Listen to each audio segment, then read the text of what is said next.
Attention is still there. People can still focus, briefly. They can still concentrate, selectively. They can still think, moment to moment.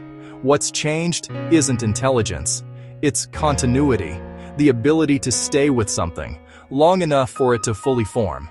Attention is one of the most quietly strained capacities in modern life. Not because people lack discipline, but because attention is constantly being negotiated. It is pulled, interrupted, redirected, divided. So frequently that sustained focus begins to feel unnatural. This is not distraction in the casual sense. It's a structural condition, an attention crisis, that developed gradually enough to feel normal. In the previous episode, we explored mental noise. This is what follows. Mental noise fragments attention, and fragmented attention cannot stay long enough for anything to deepen. Thoughts begin, but don't finish. Ideas form, but don't mature. Experiences start, but don't integrate. Attention moves, but rarely settles.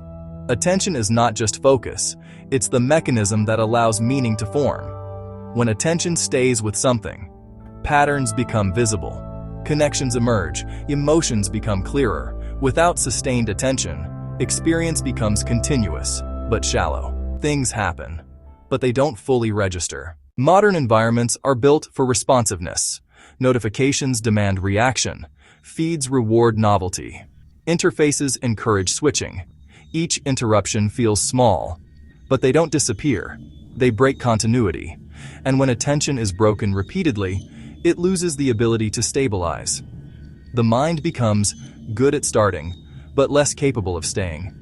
It often feels like attention is a choice, but much of it is shaped before you decide. Environments are designed to capture attention, redirect it, keep it moving. So while choice still exists, it operates within constraints. This creates tension. People feel responsible for their attention, while operating in systems that constantly divide it. The result is often self-blame, instead of recognizing the environment. When attention is interrupted repeatedly, returning to focus requires effort. What once felt natural now feels demanding. So people conclude, I've lost discipline. I can't focus like I used to. But attention hasn't failed. It has been trained differently. Effort increases because the environment works against continuity. Here's what most people don't realize. When attention fragments, meaning fragments with it.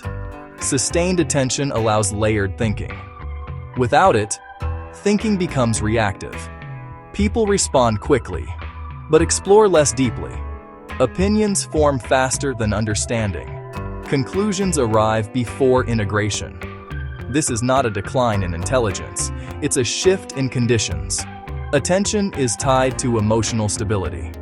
When attention is scattered, emotions feel less clear. Motivation becomes unstable. Satisfaction becomes brief. People feel busy, but unfulfilled, stimulated, but restless. The system stays active without resolution. And over time, this leads to burnout, not just from overload, but from lack of completion. Depth requires time, continuity, uninterrupted presence. In fragmented environments, these conditions are rare, so people adapt. They consume more, stay less, move faster.